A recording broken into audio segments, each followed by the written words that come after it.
in the bathroom just crying. I'm just like, what is going on with this movie?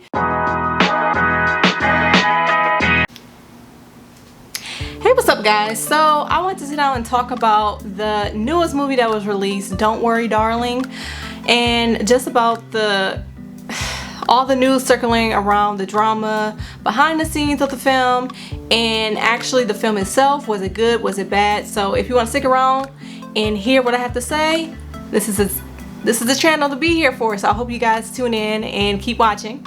So before we get into the movie, I want to talk about the drama leading up to the film's release with the director Olivia Wilde, who also did her directorial debut in Booksmart, which I really love that film. I watched on repeat. It's so funny. And she also has the cast with Florence Pugh, which I really like her as an actress. Harry Styles, who everyone knows as a famous musician, well, famous singer, I'll say. Well, musician, singer, whatever. Chris Pine, he's also a great actor as well, and some other supporting cast. But we're gonna focus on those 4 people. Oh, it's not the same as it was. So in the news before it was released, a lot of people seen that Florence Pugh, the lead actress in the film, was never really promoting the film. You know, even though it was trailers coming out, it was press tours, she really wasn't doing it. And I think when it was the Venice Film Festival that came around and the whole cast was supposed to be there, she wasn't really in attendance. She was just kind of like, yeah, I'm gonna be out, I'm not going to do this, I'm sick. But then you see on her own Instagram, like, she is basically in the same vicinity, she's in the same area, and she's just living her best life. So a lot of people, of course, is speculating what went down, why is she's not interacting with the rest of the cast, did something happen? So apparently in the early stages of the film, the character that Harry Styles was playing was supposed to be portrayed by another actor called Shia LaBeouf. Y'all don't know who that is? Come on, even Stevens, y'all don't know? Y'all should know. So Shia LaBeouf was supposed to play him, well, allegedly. I don't know if that's true or not, because a lot of people are also saying that he is supposed to be taking over Chris Pine's character prior. But regardless, he's supposed to be in the film. And I guess there was something going on which he quit.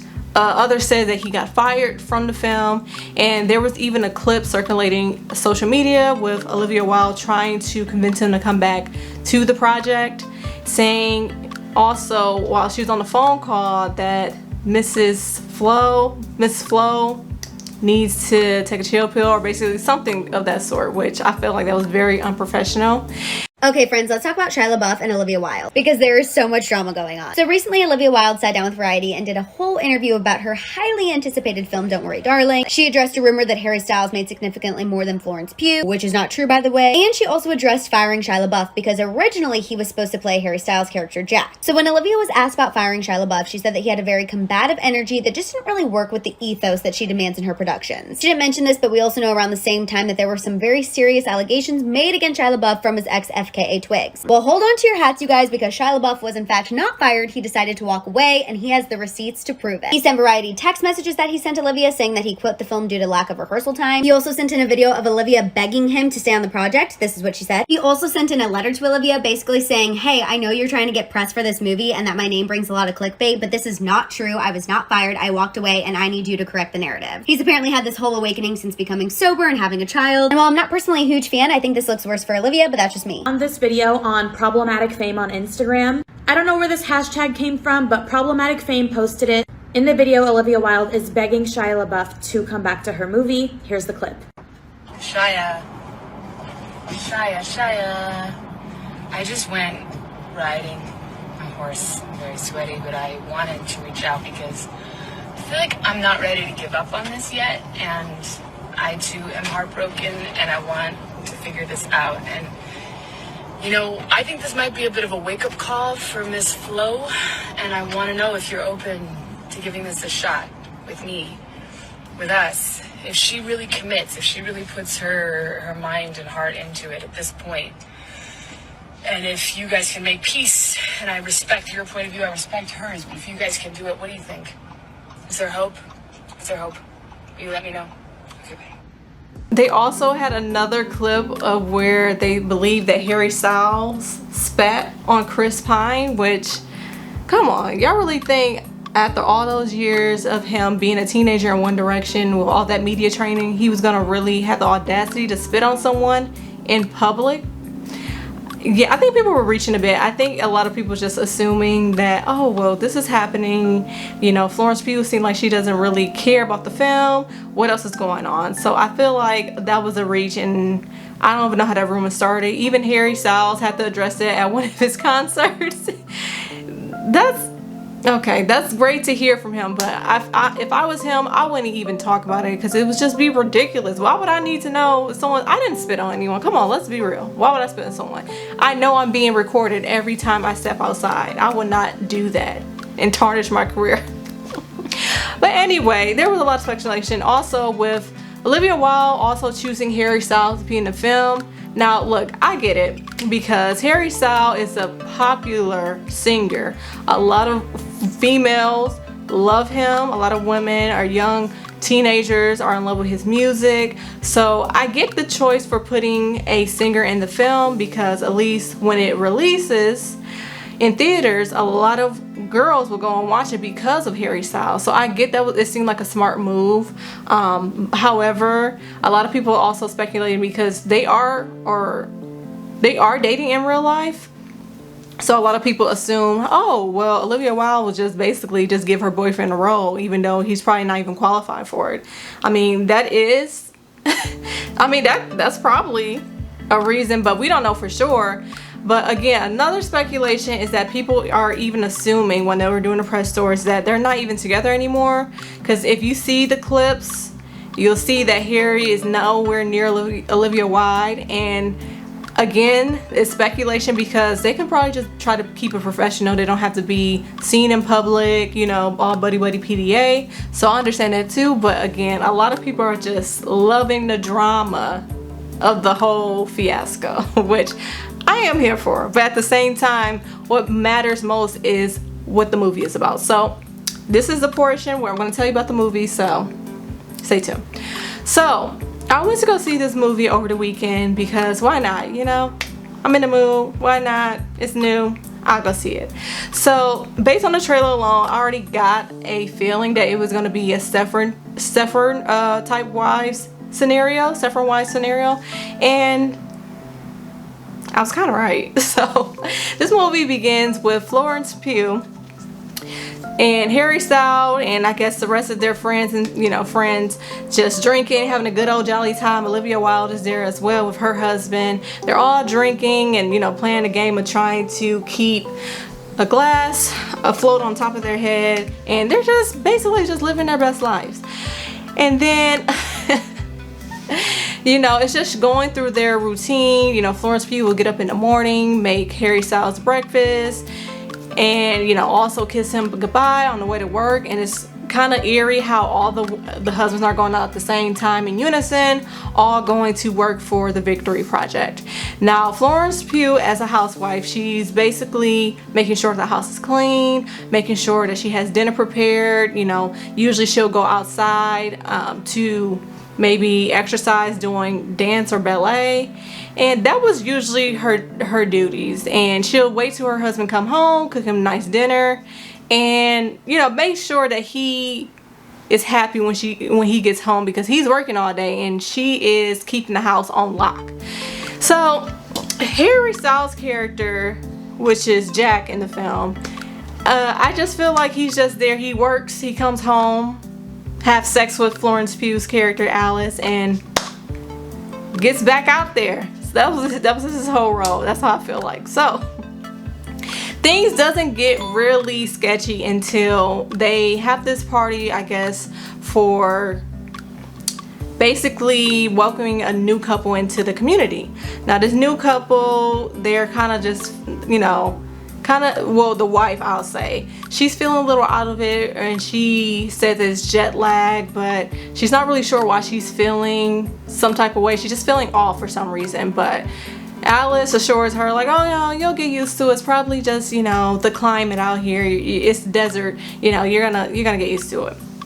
And then Frank, which is Chris Pine's character, he comes out, he does a little speech about, you know, thanking everyone for participating in the Victory Project, you know, staying in the community while their husbands work on this big future. And the whole Victory Project is supposed to be the, I don't know, it's like working on progressive goods, whatever that means. And then you see also it's a doctor with him. I forgot the doctor's name. It don't matter. He's a doctor. In the back of him, he's also congratulating him on the behalf, and just how he looks. Yeah, you don't think he don't got nothing going on? You don't think something sinister is happening just by he's looking?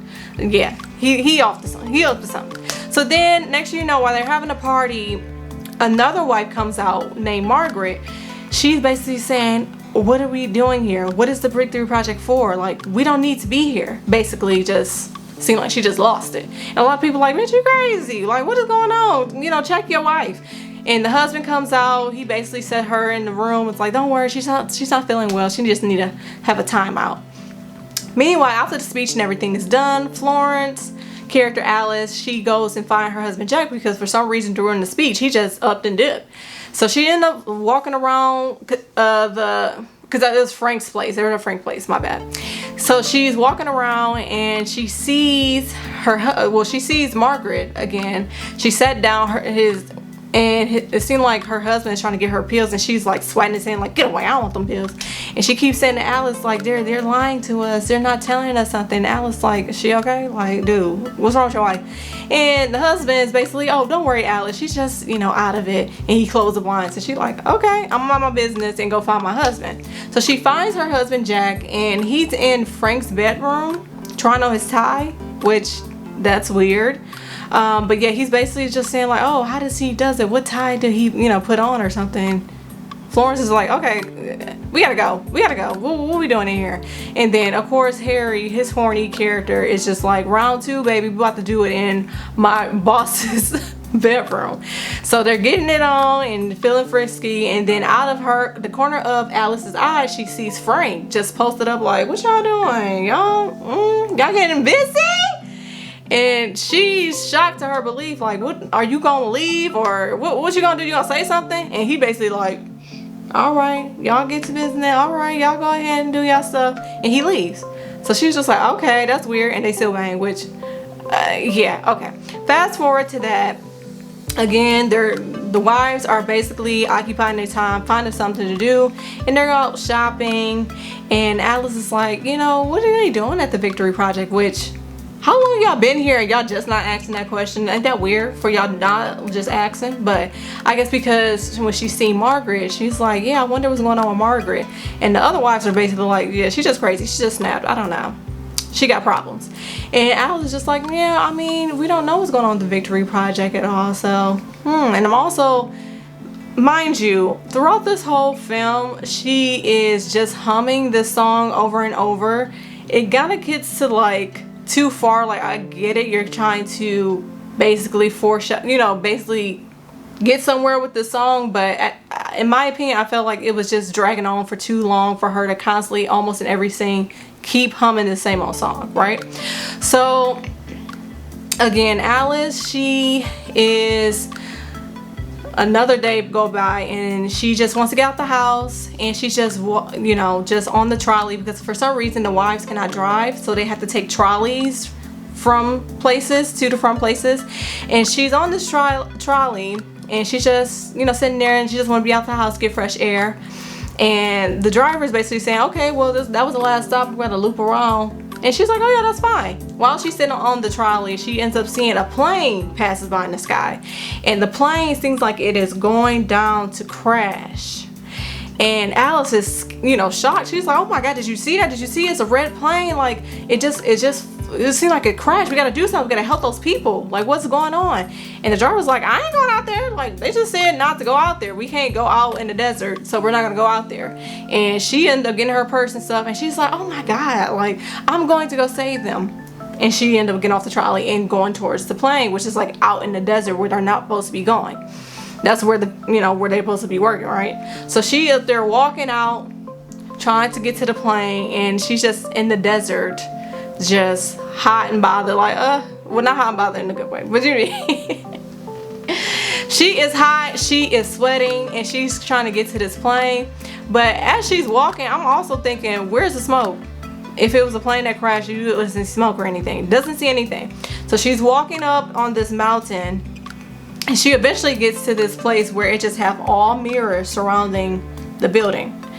And she gets closer to it, and she puts her hands on the glass. And then next thing you know, it seems like her vision is just like, it's showing her clips of ballerinas dancing, and she hears Chris Pine's voice, Frank, basically saying, you know, this is all, you know, supposed to be like a perfect community or whatever. Like, she just hearing him talk about nonsense, and she just wondering what's going on. Next thing you know, she is waking up in her bed in her home. Like, from there to just there. So she gets up and she sees Jack in the kitchen, and she's like, when did you get here? He was like, oh, I was here like a couple of whiles ago. You were asleep, so I just wanted to let you sleep. I'm trying to cook dinner. And she's like, well, how did I get here? Like, I don't remember getting home. Like, I just got in my bed. He's like, yeah, I don't know. Like, what you want me to do? Anyway, I'm cooking dinner for us, babe. She kind of just brushed it off and like, oh, okay, I guess I just randomly got here by myself. And she's still trying to do the same old, because it seemed like every day they're doing the same thing over and over. So the next day, of course, she's still cleaning and everything, but now it's getting weirder. So there's eggs where it's empty, she'll crush them. Nothing's in there, no yolk or anything. Or she'll be cleaning the windows and it seems like the walls are closing in on her and suffocating her. And then there was this one scene which I thought was just really off, where she is using saran wrap to just wrap up food, and then she just takes the saran wrap, wraps it around her, stay still like this, and then I can't breathe, I gotta hurry take this off. I didn't get what that was from, but anyway, it seems like every day ever since that incident with her trying to get to the plane, it just seems like she's off and something's not right. And she's trying to tell other people, but other people are just like, yeah, you maybe need to just, you know, lay down, calm down. She's like, no, I think something's going up. Like, I think something's wrong. I just feel it. I just think something's going on. So one day, you know, after her doing these strange things, she ends up hearing something from outside. So she gets outside and she sees Margaret on top of her home, and she's like screaming to her, Margaret, what's going on? And she sees Margaret with a knife, and she pulls it up to her, and she's basically, she didn't, and she fails. She falls off her home, and then Alice is like, oh my gosh, what's going on? But as soon as she tries to get to her, all these men in red jumpsuits comes and like removes her from the scene. And she's trying to tell her husband when he gets home that Margaret, she tried to, she hurt herself, like something's going on, and they didn't want me to see her. They just pulled me away from her. Like, yeah, there's something's going on with this community. We can't stay here. And Jack was like, are you sure? Like, because I heard that she just fell. And she was like, no, she did more than just fail. Like, I don't know who told you that, but she didn't just fail. Okay, something's going on. So then she gets visited by the doctor, and the doctor was like, oh, Margaret's fine, mentally, physically she's fine. Mentally, no, not so much, but they're still trying to feed her the same story that she fell. And Alice is not having it. She's like, yeah, I know what I saw. She did not fall, but okay, I'm fine. They were trying to give her pills like they did Margaret, and she's like, yeah, no, I'm good. I think I can deal with the situation. And the doctor, while he's up there trying to talk to her about everything, she sees Margaret's file in his suitcase. So she's ended up trying to see what's going on with Margaret, right? So the doctor ended up leaving, but he left the suitcase with Margaret's file in it. And Alice tries to hurry up and get it before he comes back and get it, right?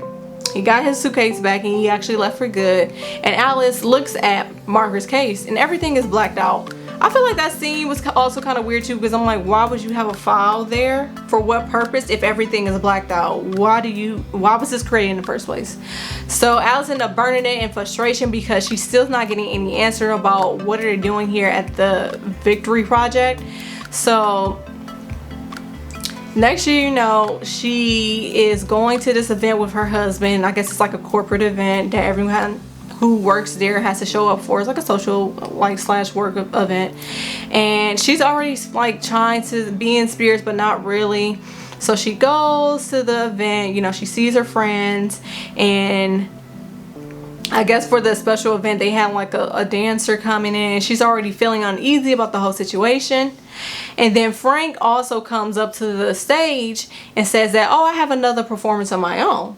And she brings up Alice's husband, Jack, to the stage as well, and basically giving him a promotion. And Alice is ticked off by this because she's like, yeah, I'm already feeling easy. I don't know what y'all doing with the Victory Project, and now you're promoting my husband on what exactly? Like, I don't want to stay here. Is he doing, what is he doing? So she's already feeling some type of way. So while she ends up leaving and go to the bathroom, and Frank is making Jack dance for whatever reason. I don't know, but I guess it was supposed to be like a metaphor. But yeah, he's basically dancing on stage, just twirling while Alice is in the bathroom just crying. I'm just like, what is going on with this movie? So then Alice's friend Bunny, played by Olivia Wilde, she comes in. She's like, honey, what's wrong? Like, I don't know what's going on. Like, your husband got a promotion. Why are you in here crying, honey? And Alice is basically like, oh my God, I don't know. I just feel like everything is off. And yeah, that's what she sounded the whole movie. So, but she was just like, I'm just so confused. And Bunny ended up saying like, girl, you selfish. Like, your husband just got a promotion. You up here crying. Like, girl, get over yourself. You up there sounding to her like, Margaret, I'm about to stop dealing with your ass in a minute. Basically, and she just left her. And she was just in shock like, oh, how dare you? And then after that, oh gosh, this is just house mess. So then next thing you know, I guess Alice is trying to prove a point. So she ends up inviting, well, her and Jack end up inviting Frank and his wife, played by Gemma Chan. She's also in this movie. And they're going to the house for dinner along with some other guests too. But she's not inviting Bunny because Bunny basically cussed her out like, girl, you tripping. So she's getting dinner prepared, and she seems like herself for the most part. Like, she's not, you know, being paranoid or anything. And so she goes in the kitchen while she's finishing the last touches on dinner. Frank comes in and basically is like, I'm so sad no one believes you. Like, basically confirming that she is right about something's going on, something's off with this community. And he was like, yeah, I don't know if they're gonna believe you too. So, I mean, good luck with that. I love a challenge. And I was like, dang. Got him. He's trying to see if you gonna really challenge him or not. So she's like, all right, bet. So they all sit down. She up there moves her husband. She's sitting in the front of the dinner table like, yeah, I'm about to go head on with you, Frank. And she's basically asking people like, hey, you know, where are you from? Oh, because a lot of people are from that state, okay? And then where you vacation? Because a lot of people vacation there too. Like, when did you meet your husband? Oh, that was the same way so-and-so met their husband. So basically all these coincidences are happening to the people at the community, but they're trying to brush it off like it's not anything strange about that. And then she basically tells out, what are we, you know, they're doing something here. They're doing something to us in this place. And Frank is not telling us this. And Frank just like, really? Who gonna believe you? And he's just entertaining. He's like, no, I want to hear more what you got to say about what I'm doing. And she's like, well, I don't know how they're controlling us, but it may be in the food, it may be in something, I don't know, but it's something going on. Like, she's very vague because of course she doesn't really know for sure what is going on, but she's trying to give all these scenarios. And he was like, oh, okay, is that a reason why I didn't say anything while you was in my bedroom? And Harry Styles was like, what? Because Harry Styles didn't know that he was peeping on them. Only Alice knew. So Alice is like, what they gotta do anything? Anyway, go back to what y'all doing in the Victory Project. And then Frank again brings up, oh, that's why you went outside the headquarters of the desert when she was trying to get to that plane. And she goes quiet, and Jack is like, why did you go out there? And she's like, well, I thought somebody was, you know, I thought a plane crashed. I just needed to see what was going on, but it doesn't negate the fact that something is going on. And Frank basically was basically persuaded people like, hey, yeah, she's crazy, I don't know what's going on, girl needs some help, bless her, pray for her. And Frank's wife is also like, I'm not gonna stand for this. Like, you're not gonna invite me to your home and degrade my husband, humiliate my husband like this while I'm just standing here and present. I'm going to leave. Bye. That's all she was here for. I'm like, bye. She's gonna leave. And then Alice and Jack has this huge argument after everyone left, saying, what is going on? We're supposed to be happy here. And side note, I feel like with Harry, his acting was okay, but it was really weird for him to, like, I don't know, I'll get to that later. So anyway, they're arguing and everything, and Alice is like, yeah, I just don't want to be here, like, we can move anywhere else, I just don't want to be here, like, please just be with me, like, you have to listen to me, like, listen what I'm saying. Why are you listening to Jack? You should be listening to me, your wife. And I guess to make a plan to, like, try to leave, so they're packing up and everything, and Jack is waiting for Alice in the car. Alice gets in the car and she's like, okay, go, why are we not going? And he just sitting there with his hands on the wheel, and she's like, honey, what's going on? Let's go, let's go.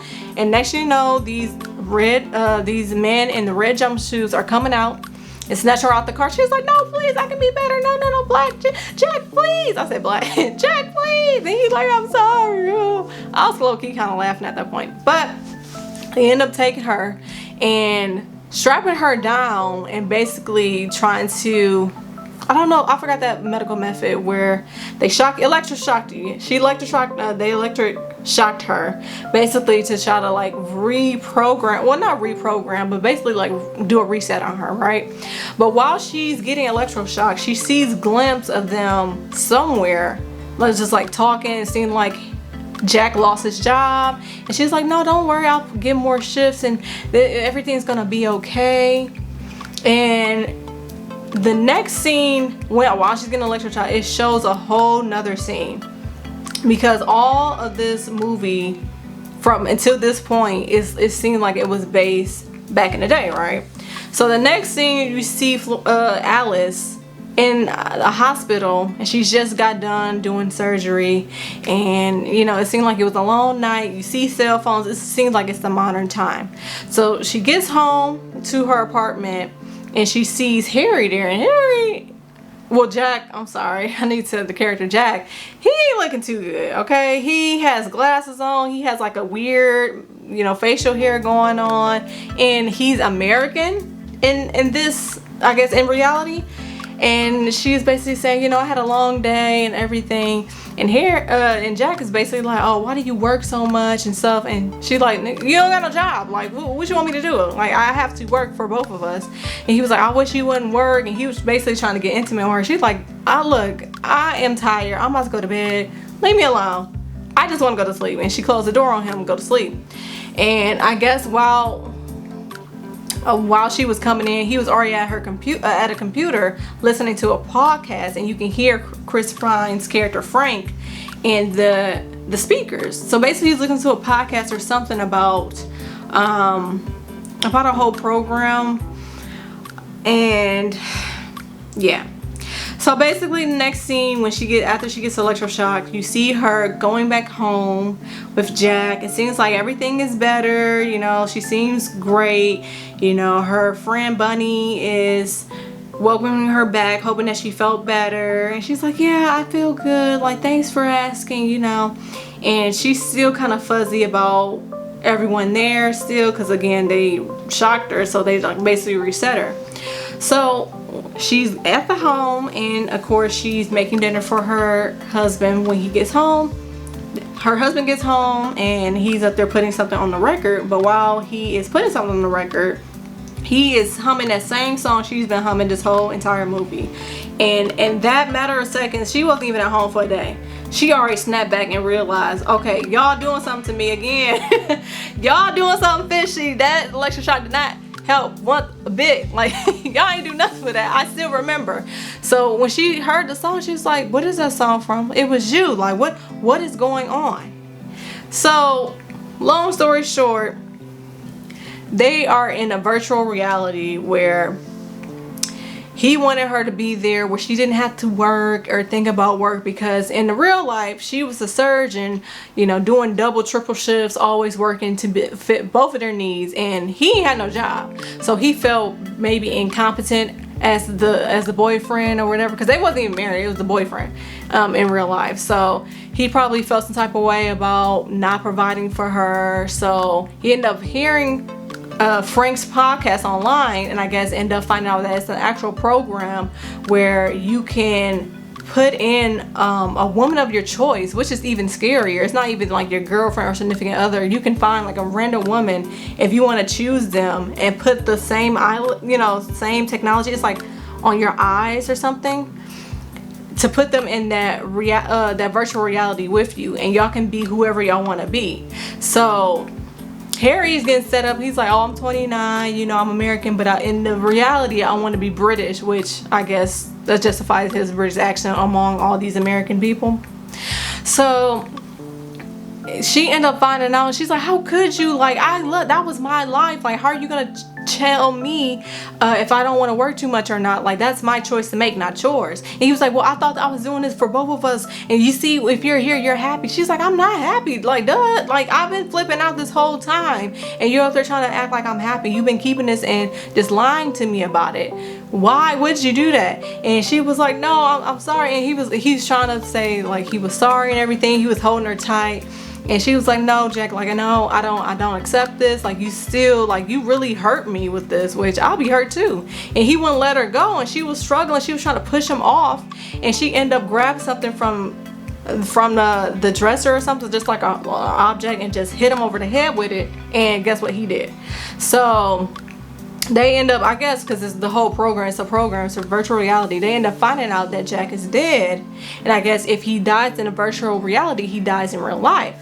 So now they're like, uh-oh, get the strap, we gotta go get her and kill Alice before she returns to the real world, which doesn't make sense, because I'm like, when you know where she at in the real world, and kill her just right then and there, because she's laying down, she's in the virtual reality, you can just kill her while she is not moving. She cannot protect herself. But I digress. So she's end up just, you know, sobbing and stuff, and Bunny comes to the house, and she's like, what happened? She sees Jack on the floor. She's like, what happened? You killed him? She's like, he was lying to me. He was lying to me. I knew something was going on.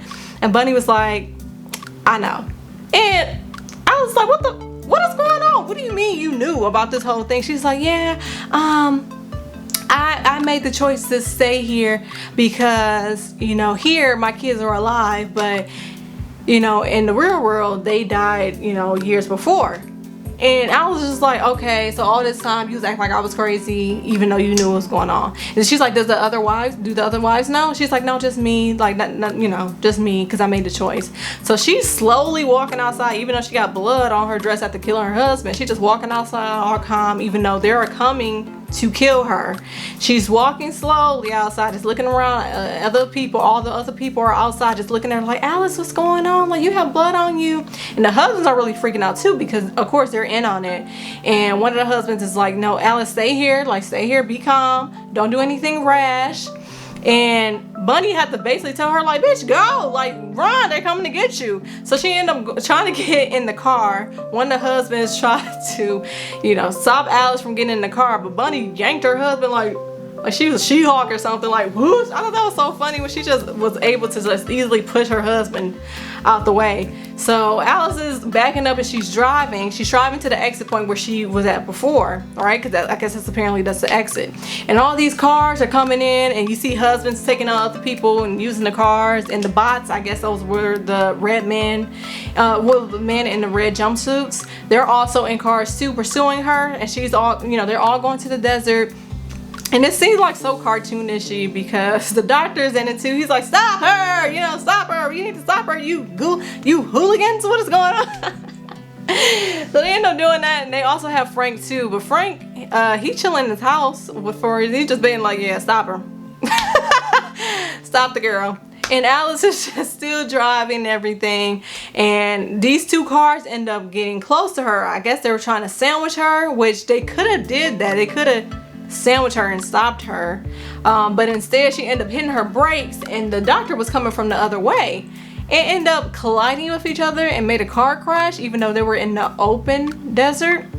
Anyway, Frank is back in the home. He's like, did y'all kill her and stuff? What's going on? And slowly, I guess, for whatever reason, the wives are snapping back and knowing what's going on now that they're in a virtual reality. That's what I'm guessing, because Frank's wife, I forgot her name, I'm gonna just say Gemma, she ends up using the knife that she was using to, I guess, cook dinner, and she ends up killing Frank with it and saying, oh, it's my turn, which doesn't know what that means, but she twists the knife and, you know, Frank is dead. Never see what happens after that. Anyway, meanwhile, we're going back to Alice, and she's fleeing from the pursuers, and she is slowly trying to go up to the top of the building, where I guess that's apparently the exit portal. And for some reason on her way there, her car just gets stuck in gravel, which I don't know how that happens, but anyway, she gets out the car, she starts running up there, and when she looks down, she sees all the men in the red jumpsuits are slowly climbing up the mountain to come get her. So she's like, oh, I gotta go. So she's still running, and she gets finally to the top of the building with the glass, you know, windows, and she again is stopping, just staring, which I'm like, girl, why are you up there contemplating, or are you doing like a little thought process? Just get out of here, right? So she's still looking, and then when she's trying to take another step, Jack appears in the back of her saying like, please don't leave me, you know, like I love you and all that stuff. And it seemed like she's contemplating like, oh, should I stay here because I do love you too? But she eventually leaves, right? But you don't never see her actually leave the portal. Because there are some clips, because a lot of people said that in the movie they didn't see any clips of her dancing, like just randomly dancing. It seemed like she's in the modern world dancing. But it shows the title card, like Don't Worry Darling. But the audio, you can hear her waking up. And that was the movie. So if you're still stuck around for this, I'm going to give you a takeaway of what my opinion was about this movie. Oh, it's not the same as it was. Takeaways from this movie. It was okay. I honestly feel like it was another long drawn out version of Black Mirror, where they didn't really provide us with any new ideas about this. Again, like I said, it seems like another version of Stepford Wives to a certain extent. So I kind of already knew the twist in the beginning, but I was just gonna see how they handle that twist. I feel like they kind of executed very poorly. It's just a lot of stuff that was just going on, like of course the strange stuff that was happening, like the eggs, or her like using the saran wrap just for some reason. Why was that necessary?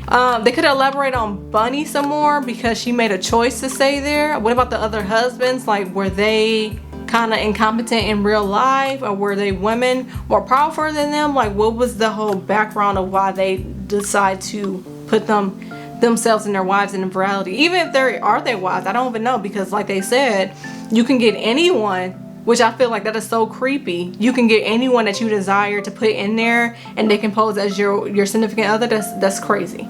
So acting wise, of course, I feel like Florence Pugh, she did her thing. I feel like she carried the movie, of course, as the leading character, as she should. But also Chris Pine, even though he didn't really have that many scenes in the film, but when he did, he shined. Harry Styles, don't come for me, but I think he was alright. I didn't think that he was spectacular. I didn't think he was horrible either, but it was at times when he were yelling or trying to be emotional in a scene, it just kind of felt funny to me. I kind of laughed sometimes when he was talking. I don't know why, but it was also weird because in the theater, I guess it was some teenagers in there, and they were also giggling at everything he said. I'm just like, y'all just fans, or why y'all giggling? Like, this is not that funny.